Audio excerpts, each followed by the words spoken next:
So hello and welcome guys, मैं अनुपम संगानी आपका हमारे चैनल सिंपल इन्वेस्टमेंट्स पे हार्दिक स्वागत करता हूँ। ठीक है, जो आज का हमारा वीडियो है वो होने वाला है बेसिकली अदानी ग्रीन के ऊपर। और हमारे दिमाग में ये आइडिया तभी आया कि मीन्स अभी फिलहाल अदानी ग्रीन को तकरीबन $6 बिलियन का एक सोलर प्रोजेक्ट मिला था हमारी गवर्नमेंट के द्वारा। ठीक है, तो उसके बाद हमें आइडिया आया कि हमें इस चीज़ के ऊपर वीडियो बनाना चाहिए कि जो अदानी ग्रीन जो कंपनी है बेसिकली उसमें आपको इन्वेस्ट करना चाहिए नहीं करना चाहिए, वो कंपनी कैसी है, कंपनी के एक्सपेक्ट्स क्या है, वो कंपनी मीन्स बेसिकली ग्रो करने वाली है, वो जिस इंडस्ट्री में वो इंडस्ट्री बेसिकली ग्रो करने वाली है, कंपनी के मोड्स क्या होने वाले, कंपनी में रिस्क क्या क्या हो सकते हैं, और बेसिकली ओवरऑल आपको इसमें इन्वेस्ट करना चाहिए या फिर नहीं करना चाहिए, या फिर आपको बेसिकली इस पूरी इंडस्ट्री में इन्वेस्ट करना चाहिए या फिर नहीं करना चाहिए। ठीक है, सो आज के इस वीडियो में हम ये सब चीज़ें डिस्कस करने वाले।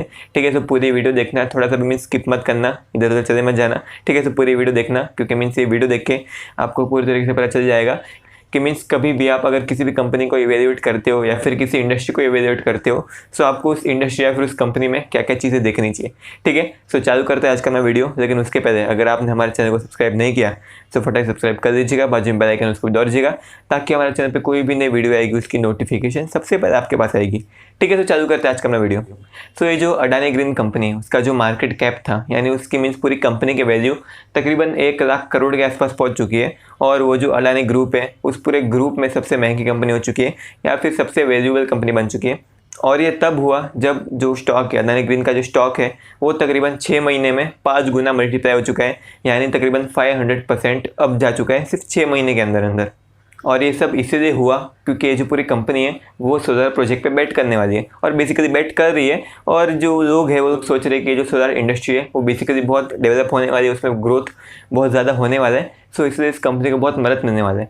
ठीक है, सो अभी अडानी ग्रीन को समझने के लिए हमें इवेल्यूएट करने के लिए सबसे पहले हमें इसकी इंडस्ट्री इवेल्यूएट करनी पड़ेगी। हमें सबसे पहले जो रिन्यूएबल पावर है उसकी इंडस्ट्री को इवेल्यूएट करना पड़ेगा।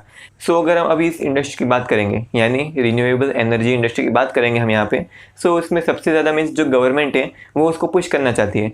गवर्नमेंट है वो चाहती है कि ये जो नॉर्मल इलेक्ट्रिसिटी है जो हमारे घर में आती है वो मोस्टली यानी उसका बहुत बड़ा पार्ट यानी जितने भी इलेक्ट्रिसिटी हमारे घर में आती है उसका एक बहुत बड़ा हिस्सा कोयले से बनती है।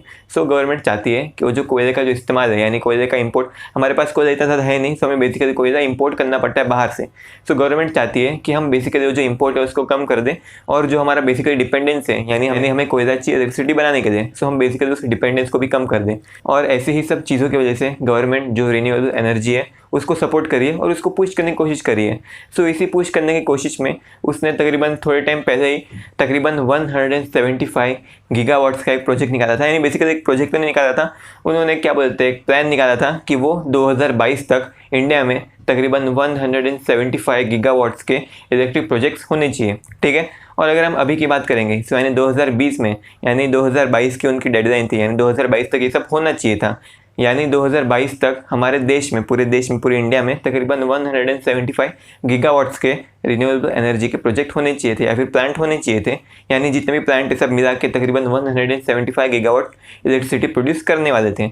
लेकिन अगर हम 2020 की बात करेंगे तो ये टारगेट बहुत दूर दिख रहा है हमें, अभी तक तकरीबन सिर्फ 50% ही काम हुआ है। सो अगर अभी ये जो 175 गीगावाट्स एनर्जी है उसको हम डिस्ट्रीब्यूट करना चाहेंगे सोलर एनर्जी में, सो 175 में से तकरीबन 100 गीगावाट्स, जी हाँ 100 गीगावाट्स एनर्जी तकरीबन सोलर एनर्जी होनी चाहिए, यानी तकरीबन 100 गीगावाट्स के प्लांट लगने वाले इंडिया में। लेकिन अगर हम 2020 की बात करेंगे सो अभी तक कुल मिला के सिर्फ 37 गीगावाट्स प्रोड्यूस हो सके, सिर्फ इतने प्लांट लगे। सो इसका मतलब ये है कि इंडिया में अभी जो सोलर एनर्जी है वो आने वाले 2 साल में बहुत ज़्यादा ग्रो करने वाली है। क्यों ग्रो करने वाली है? क्योंकि सरकार चाहती है कि तकरीबन हर साल 100 गीगावाट्स की एनर्जी सोलर प्लांट से प्रोड्यूस हो। सो इसलिए जो सरकार है उसको पुश करने की कोशिश करेगी और अभी फिलहाल सिर्फ 37 गीगावाट्स का प्रोजेक्ट बन चुका है। सो अभी 63 गीगावाट्स के प्रोजेक्ट और आने वाले हैं, यानी तकरीबन इससे डबल यानी तकरीबन 200% ग्रोथ होने के पूरे चांसेस हैं। सो इसलिए जो लोग हैं वो लोग जब पूरी तरीके से जो सोलर एनर्जी है या फिर जो पूरा सोलर सेक्टर है उसमें बेसिकली हेवीली इन्वेस्ट करना चाहते हैं और इसी वजह से जो सोलर सेक्टर है उसको इतना ज़्यादा प्यार मिल रहा है। सो अभी गवर्नमेंट को भी पता था कि 2022 तक तकरीबन 100 gigawatts energy solar power plant से लाना बहुत एक मुश्किल की बात थी। सो इसलिए सरकार ने 2016 में जो प्राइवेट प्लेयर्स थे यानी जो प्राइवेट कंपनियां, जो गवर्नमेंट कंपनियां नहीं है, जो प्राइवेट कंपनियां थी उनको इंसेंटिव देना चालू कर दिया था। उनको बेसिकली जो ज़मीन थी उसको इजी एक्सेस, मीन्स आपको पानी चाहिए हम पानी देंगे, आपको ज़मीन चाहिए ज़मीन देंगे, आपको रास्ता चाहिए हम रास्ता देंगे, आपको दूध चाहिए हम खीर देंगे, कश्मीर चाहिए चीर देंगे। बेसिकली ये सब जोक था, ऐसा कुछ नहीं चाहिए था, उनको बेसिकली सरकार कश्मीर देने भी नहीं वाली थी, ना ही वो खीर देने वाली थी। मैं सिर्फ कहना चाहता हूँ कि जो सरकार थी वो बेसिकली प्राइवेट प्लेयर्स को पुश कर रही थी ताकि वो ये जो अपना पैसा है इसमें इन्वेस्ट करें, और बेसिकली ऐसा हुआ भी। सो बेसिकली सरकार को बदले में क्या चाहिए था? सरकार को बदले में यही चाहिए था कि जो कंपनियाँ, जो प्राइवेट कंपनियाँ हैं, वो उनकी ज़मीन के ऊपर अपने सोलर पावर प्लांट लगाए बेसिकली, और उसमें बहुत सारा खर्चा होता है। वो सब खर्चा वो प्राइवेट कंपनियाँ दें, देन उसको हर दिन मेंटेन करें, वो सब कंपनियाँ दें। देन उसके बाद उससे जितनी भी इलेक्ट्रिसिटी प्रोड्यूस होती है वो पूरी इलेक्ट्रिसिटी वो लोग सरकारी कंपनी को, यानी जो स्टेट की कंपनियाँ होती हैं जिसको हम डिस्कॉम्स भी बोलते हैं, वो उस डिस्कॉम्स को सप्लाई कर दें, और फिर वो डिस्कॉम्स वो जो इलेक्ट्रिसिटी है उसको लाखों करोड़ों घरों तक पहुँचा देगी। ठीक है, तो सरकार सिर्फ इतना ही चाहती थी। इसमें बेसिकली दोनों का फ़ायदा था।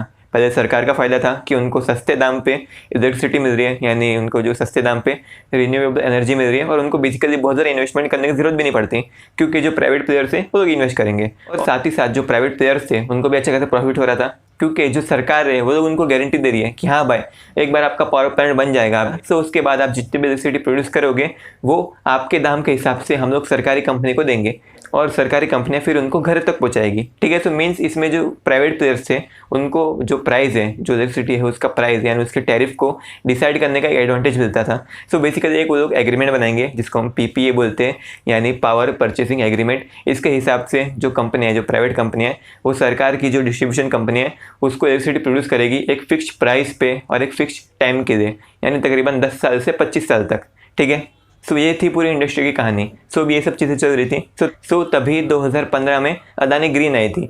सो 2015 में अडानी ग्रीन आई और उसने थोड़े बहुत कॉन्ट्रैक्ट अपने हाथ में दिए, और तकरीबन 2020 तक उसके पास तकरीबन 2.1 गीगावाट्स इलेक्ट्रिसिटी हर साल प्रोड्यूस करती है सोलर एनर्जी और विंड एनर्जी से, और मोर बेसिकली सोलर एनर्जी से। मीन्स उसका जो मेन फोकस है वो सोलर एनर्जी ही है।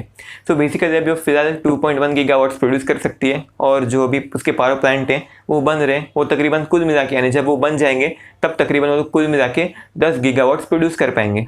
ठीक है, सो मीन्स इसका मतलब ये है कि जो अडानी ग्रीन जो कंपनी है उसके पास आने वाले कुछ सालों में तकरीबन 12 गीगावाट्स की इलेक्ट्रिसिटी प्रोड्यूस करने की क्षमता होने वाली है। ठीक है, और अभी कुछ नए नए कॉन्ट्रैक्ट भी उसको मिलते जा रहे हैं, जिसकी वजह से जो उसका जो क्षमता है, उसकी जो कैपेसिटी है वो और बढ़ने वाली है। और जो अडानी ग्रीन है वो जो सेंट्रल गवर्नमेंट है और साथ ही साथ जो स्टेट गवर्नमेंट है, यानी वो लोग जिसको इलेक्ट्रिसिटी सप्लाई करने वाले, वो लोग के साथ तकरीबन 25 साल का एग्रीमेंट बना देती है कि हाँ भाई 25 साल तक आपको इस फिक्स प्राइस पे ये जो चीज़ें हैं, यानी जो इलेक्ट्रिसिटी है वो हम देने वाले हैं। सो अभी आप सोचोगे कि मीन्स इसमें इतनी बड़ी बात क्या है? मीन्स ये तो सब इंडस्ट्री में होता रहता है कि हाँ भाई सरकार ये सब लोगों से माल खरीदती है, सरकार प्राइवेट प्लेयर से माल खरीदती है। सो इसमें इतना स्पेशल क्या है? इसमें स्पेशल ये है कि एक बार अगर पावर प्लांट सेटअप हो गया तो उसके बाद सरकार तकरीबन 25 साल तक उससे इलेक्ट्रिसिटी खरीदने वाली है, और वो भी एक फिक्स प्राइस पे, जिसकी वजह से उसका जो रेवेन्यू है वो तकरीबन एकदम कंसिस्टेंट बना रहेगा, या फिर मीन्स हम उसको प्रिडिक्ट कर सकते हैं, यानी आज उसका जितना रेवेन्यू है 25 साल बाद भी उसका रेवेन्यू उतना ही होने वाला है। मीन्स इतना ज़्यादा कुछ फर्क देखने नहीं मिलेगा, जिसकी वजह से हमें लॉन्ग टर्म में प्रेडिक्शन करने में आसानी होती है। ठीक है, सो अभी आप सोचोगे कि मीन्स अडानी ग्रीन ही क्यों, अडानी कंपनी ही क्यों? मीन्स बेसिकली सब लोग अडानी के ऊपर ही बेट क्यों करें? क्योंकि सोलर पावर सेक्टर में इन्वेस्ट करने वाली और भी बहुत सारी कंपनी है। सो अडानी ग्रीन ही क्यों? ऐसा इसलिए क्योंकि अडानी ग्रीन के पास दो मोटे बेसिकली, यानी उसके पास दो बिजनेस एडवांटेज है। तो जो पहले एडवांटेज है वो ये है कि कोई भी कंपनी ऐसी बेसिकली जो पावर प्लांट है उसको सेटअप नहीं कर सकती। कोई भी कंपनी बेसिकली गवर्नमेंट के साथ कॉन्ट्रैक्ट नहीं बना सकती। जो कंपनी है उसके पास पैसा होना चाहिए, बेसिकली वो कंपनी स्टेबल होनी चाहिए, और उस कंपनी का जो ट्रैक रिकॉर्ड है, यानी जो पिछला रिकॉर्ड है वो भी अच्छा खासा होना चाहिए, जो कि अडानी ग्रीन के पास है। सो इसकी वजह से जो अडानी ग्रीन है वो तकरीबन मल्टी बिलियन डॉलर के प्रोजेक्ट में भी बिड कर सकती है, और वो प्रोजेक्ट अपने नाम कर सकती है। जैसा हमने देखा था तकरीबन अभी उसने थोड़े टाइम पहले ही $6 बिलियन का प्रोजेक्ट अपने नाम किया था। ठीक है, सो अभी इससे होता क्या है? इससे होता ये कि समझ जाए अडानी ग्रीन ने एक बार जो कॉन्ट्रैक्ट है उसको दे दिया, देन उसके बाद वो जो गवर्नमेंट है वो उस कंपनी के ऊपर विश्वास ज़्यादा करने लग जाती, क्योंकि भाई इसने एक प्रोजेक्ट दिया उसको पूरा कर दिया। सो अभी सरकार का विश्वास इसके ऊपर बढ़ जाएगा। सो इसकी वजह से ये मेनली अगर कोई भी प्रोजेक्ट रहेगा, सो इसमें अगर इसने बिड किया तो बेसिकली वो प्रोजेक्ट इसको ही मिलने वाला है। ठीक है, सो इसकी वजह से जो अडानी ग्रीन है उसको बहुत सारे प्रोजेक्ट मिलने के चांसेस है, जिसकी वजह से उसको ऐसे मल्टी बिलियन डॉलर के प्रोजेक्ट और मिलने वाले, और बेसिकली मिलते ही रहेंगे। ठीक है, सो ये सबसे पहली एडवांटेज थी। और जो दूसरी एडवांटेज थी वो ये है कि वो तकरीबन 25 साल का एग्रीमेंट करती है, जिसकी वजह से जो उसका 25 साल तक का जो रेवेन्यू उसकी कंपनी का वो हम प्रेडिक्ट कर सकते हैं, जिसकी वजह से उसको बहुत आसानी हो सकती है। और साथ ही साथ वो जो मीन्स समझ जाए एक बार पावर प्लांट बन गया तो उसके बाद उसको कैश फ्लो आना चालू हो जाएगा। देन वो जो कैश फ्लो आना चालू हो गया उसके वजह से वो मीन्स वो उस कैश फ्लो के ऊपर, उस पावर प्लांट के ऊपर बहुत सस्ते दाम पे, यानी बहुत कम इंटरेस्ट रेट पे वो लोन ले सकती है, क्योंकि भाई बैंक को भी पता है कि भाई 25 साल तक एग्रीमेंट चलेगा, यानी इस कंपनी के पास 25 साल तक पैसा आने वाला है, जिसकी वजह से इसको हम लोन दे सकते हैं कम इंटरेस्ट रेट पे। जिसकी वजह से जो अडानी ग्रीन जो कंपनी है उसको बहुत लोन मिल सकता है, वो मीन्स बहुत ज़्यादा लोन ले सकती है अपने ऊपर। ठीक है, सो यही दो चीज़ों की वजह से उसको प्रीफर किया जाता है। और साथ ही साथ जो अडानी ग्रीन कंपनी है वो थोड़ा थोड़ा प्रॉफिट भी अर्न करने लग चुकी है, यानी पिछले 2 क्वार्टर से उसको प्रॉफिट हो रहा है। जी हाँ, उसके पहले से उसको नुकसान हो रहा था, लेकिन पिछले 2 क्वार्टर से यानी तकरीबन पिछले 6 महीने से उसको प्रॉफिट हो रहा है, जिसकी वजह से उसका स्टॉक प्राइस बहुत रैली कर रहा है। ठीक है, सो वी मीन्स उसको प्रॉफिट हो रहा है, ये सब चीज़ें तो ठीक है, लेकिन उस कंपनी के ऊपर तकरीबन 14,800 करोड़ का डेप्ट हो चुका है। लेकिन ये जो डेप्ट है उसमें हमें इतना टेंशन लेने की जरूरत नहीं है, क्योंकि कोई भी कंपनी जो पावर प्लांट बनाती है, जो सोलर पावर प्लांट बनाती है, उसको बेसिकली ये सब इतना डेप्ट लेना ही पड़ता है, क्योंकि उसको बहुत खर्चा करना पड़ता है ये सब चीज़ों के ऊपर, उसको इंफ्रास्ट्रक्चर बहुत खर्चा करना पड़ता है, और ये बेसिकली बहुत ज़्यादा कैपिटल इंटेंसिव होता है। सो इसलिए जो 14,000 करोड़ का डेप्ट है वो तो नॉर्मल है, और अभी फिलहाल डेप्ट रिड्यूस भी करी है। अगर अडानी ग्रीन चाहे तो उसके जितने भी पावर प्लांट बन चुके हैं, यानी जितने भी ऐसे क्या बोलते हैं, ऐसे उसकी जो प्रोजेक्ट है जो बन चुके हैं, जो अभी कैश जनरेट कर रहे हैं, उनको बेच भी सकते हैं। जैसे उन्होंने अभी फिलहाल किया था, उन्होंने अभी फिलहाल तकरीबन उनका जो 2.1 गीगावाट्स का जो प्रोजेक्ट था उसको 50% एक कंपनी जिसका नाम है टोटल, उस कंपनी को तकरीबन 3,700 करोड़ में बेच दिया था। जी हाँ, उनका मीन्स एक प्रोजेक्ट था जिससे वो लोग मीन्स तकरीबन 2.1 गीगावाट्स की इलेक्ट्रिसिटी जनरेट कर सकते थे, उसको लोग ने 50% बेच दिया, तकरीबन 3,500 करोड़ में, हम बोल सकते 3,500 करोड़ टोटल को। ठीक है, सो ऐसा भी कर सकते हैं, यानी आने वाले उसके जितने प्रोजेक्ट होने वाले उन सबको बेच सकती है, जिसकी वजह से उसके पास पैसा आ जाएगा, और उस पैसे से वो और नए प्रोजेक्ट बना सकती है, जिसकी वजह से उसकी जो क्रेडिबिलिटी है वो और बढ़ती जाएगी, जिसकी वजह से उस कंपनी को और फायदा होता रहेगा। ठीक है, सो इससे हमें पता चलता है कि जो अडानी ग्रीन है वो कंपनी अच्छी खासी है बेसिकली, और जो बाकी सब प्रोस्पेक्ट है और बाकी सब जो चीज़ें हैं वो सब भी उसके फेवर में। लेकिन क्या ये सब इतना ईजी होगा? इतना इजी होने तो नहीं वाला है, मीन्स हमें बोलने में बहुत इजी लगता है, लेकिन इतना इजी होता नहीं है, इसमें बहुत सारे रिस्क भी है। ठीक है, सो अभी हम रिस्क की बात करेंगे। सो जो सबसे पहला रिस्क है वो यही है कि जो कंपनी है, जो प्राइवेट कंपनी है, उसने गवर्नमेंट के साथ, स्टेट गवर्नमेंट के साथ बेसिकली उसने जो एग्रीमेंट बनाया था, जिसमें वो लोग 25 साल तक या फिर 10 साल तक वो लोग इलेक्ट्रिसिटी उसको सप्लाई करेंगे एक फिक्स प्राइस पे। सो जो हमारी जो गवर्नमेंट है वो बेसिकली ये सब एग्रीमेंट तोड़ने में बहुत माहिर है। मैं माहिर तो नहीं बोलना चाहूँगा, लेकिन मैं कहना चाहूँगा कि मीन्स जो सरकार है वो ये सब एग्रीमेंट तोड़ सकती है, फिर भी चांसेस तो है तोड़ने के, क्योंकि मीन्स आगे कुछ हो गया है, फिर कोई नया प्लेयर आ गया जो इससे भी सस्ते प्राइस में दे सकता है, सो एग्रीमेंट तोड़ सकते हैं या फिर उसका प्राइस कम कर सकती है, जिसकी वजह से हमें थोड़ा रिस्क देखने मिलता है। सो ये था पहला रिस्क। सो अब जो दूसरा रिस्क है वो है चाइना। सो मीन्स जितना भी रॉ मटेरियल लगता है, यानी जो पावर प्लांट सेटअप करने के लिए बहुत सारे सोलर सेल लगते हैं, सो ये सब बनाने के लिए उनको बेसिकली बहुत ज़्यादा रॉ मटेरियल लगता है, और वो रॉ मटेरियल मेनली चाइना से आता है। दुनिया में जितना भी मीन्स सोलर सेल बनाने के लिए वो लोग क्रिस्टलाइन सिलिकॉन मॉड्यूल का इस्तेमाल करते हैं, और जितना भी पूरी दुनिया में जितना भी क्रिस्टलाइन सिलिकॉन मॉड्यूल रहता है उसका तकरीबन 30% चाइना से आता है, क्योंकि मीन्स चाइना में बहुत सस्ते में मिलता है। सो बेसिकली जो अडानी है वो भी बेसिकली चाइना से ही मंगाते हैं। सो अगर चाइना के साथ हमारा बीच में कुछ भी हो गया है, या फिर ये जो क्रिस्टलाइन सिलिकॉन मॉड्यूल है उसके इंपोर्ट पे कुछ हो गया, या फिर कुछ ना कुछ ऐसे हो गया जिसकी वजह से जो क्रिस्टलाइन सिलिकॉन मॉड्यूल है उसके इंपोर्ट पे कुछ ना कुछ असर पड़ा, उसके सप्लाई पे कुछ ना कुछ असर पड़ा, सो बेसिकली उसका जो प्राइस है वो बढ़ सकता है। यानी अडानी ग्रीन ने आज $6 बिलियन का प्रोजेक्ट उठाया, लेकिन उसको पूरा करते करते अगर ये खर्चा बढ़ गया तो उसको तकरीबन $8 बिलियन देने पड़ सकते हैं, यानी $2 बिलियन अपने जेब से देने पड़ सकते हैं। सो बेसिकली ऐसा कुछ हो सकता है जिसकी वजह से उसको बहुत लॉस हो सकता है। सो इसलिए जो अडानी ग्रीन है वो चाइना के ऊपर से अपनी डिपेंडेंसी कम कर रही है, वो बेसिकली दूसरे देश की तरफ देख रही है। सो ये जो पूरी डिपेंडेंसी है उसको पूरी तरह से ख़त्म तो नहीं कर सकते, लेकिन कुछ हद तक कम कर सकते हैं। लेकिन अगर पूरी डिपेंडेंसी ख़त्म करनी है तो बेसिकली बहुत खर्चा लगने वाला है अडानी ग्रीन के ऊपर। ठीक है, सो ये थी दोनों रिस्क जिसके हमने यहाँ पे बात कर ली।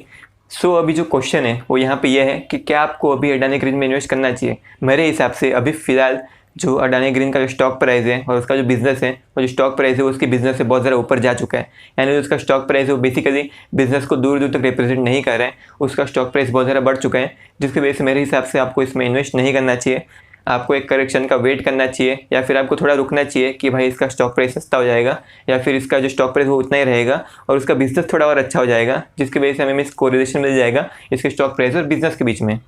ठीक है, सो मीन्स इसमें बेसिकली खतरा भी है, मीन्स जो स्टॉक प्राइस है वो बहुत ज़्यादा बढ़ चुका है, और बेसिकली साथ ही साथ अपॉर्चुनिटी भी है, भाई कुछ भी हो सकता है आगे जाके। ठीक है, सो इसलिए मेरे हिसाब से अभी फिलहाल थोड़ा जल्दी हो जाएगा। मीन्स आप इतने जल्दी कोई भी बिज़नेस को जो प्रेडिक्ट है वो प्रेडिक्ट नहीं कर सकते, आप ये पता नहीं लगा सकते कि मीन्स ये बिज़नेस का जो रेवेन्यू है वो कितना होने वाला है, कितना प्रॉफिट होने वाला है, और जो कंपनी है वो मेनली अभी सिर्फ 6 महीने से ही तो प्रॉफिट में गई है। सो मेरे हिसाब से आपको अभी इससे थोड़ा दूर रहना चाहिए, इस कंपनी से थोड़ा दूर रहना चाहिए। अभी थोड़ा करेक्शन होगा, उसके बाद आप इसमें इन्वेस्ट कर सकते हो, लेकिन मीन्स आपको पहले थोड़ा रुकना चाहिए, पहले थोड़ा देखना चाहिए कि हाँ भाई कंपनी अच्छे से प्रॉफिट कमा पाती है, इसका जो रेवेन्यू है ग्रो हो पाता है, ये सब चीज़ों का मीन्स आपको थोड़ा वेट करना चाहिए इसकी प्रॉफिटेबिलिटी इसकी जो सॉल्वेंसी है, वो सब चीज़ों पे आपको थोड़ा वेट करना चाहिए, थोड़ा वेट कर देखना चाहिए। ठीक है, सो मैं सभी इसको बताने के लिए मैं यहाँ पे कोट कहना चाहूँगा। वो जो कोट है वो ये है कि अगर वो चीज़ या फिर वो जो स्टॉक जो आप खरीदना चाहते हो वो एक्सपेंसिव है तो आपको थोड़ा रुकना चाहिए, फिर बाय करना चाहिए। यानी if it is expensive then wait and buy, and if it is cheap then buy in wait. यानी अगर वो चीज़ सस्ती है तो आपको बेसिकली अभी बाय कर देना चाहिए, देन उसके बाद वेट करना चाहिए उसका प्राइस अप्रिशिएट होने के लिए। ठीक है, सो अभी जो अडानी ग्रीन है वो बेसिकली हमें महंगी लग रही है, सो आपको बेसिकली अभी उसमें इन्वेस्ट नहीं करना चाहिए, थोड़ा आपको वेट करना चाहिए। उसके बाद आपको मीन्स लगेगा कि हाँ भाई उसका जो ग्रोथ है वो अच्छा खासा हो रहा है और आगे भी मुझे लग रहा है कि भाई इसका ग्रोथ आगे अच्छा खासा होने वाला है, तब आपको इसमें इन्वेस्ट करना चाहिए। ठीक है, तो ये था आज का हमारा पूरा वीडियो। अगर आपको वीडियो अच्छा लगा तो प्लीज़ हमारे चैनल को सब्सक्राइब कर दीजिएगा, बाजू में बेल आइकन उसको दबा दीजिएगा, ताकि हमारे चैनल पे कोई भी नई वीडियो आएगी उसकी नोटिफिकेशन सबसे पहले आपके पास आएगी। ठीक है, तो हमने बेसिकली ऐसी बहुत सारी कंपनी की केस स्टडी बनाई है। हमने येस बैंक की बनाई है, ITC की बनाई है, टाटा मोटर्स की बनाई है और बहुत सारी कंपनी की बनाई है। ठीक है, सो अगर आपको वो सब केस स्टडी देखनी है सो उसका लिंक ऊपर आई बटन में, आप चाहे तो देख सकते हो। ठीक है, सो ये था आज का वीडियो।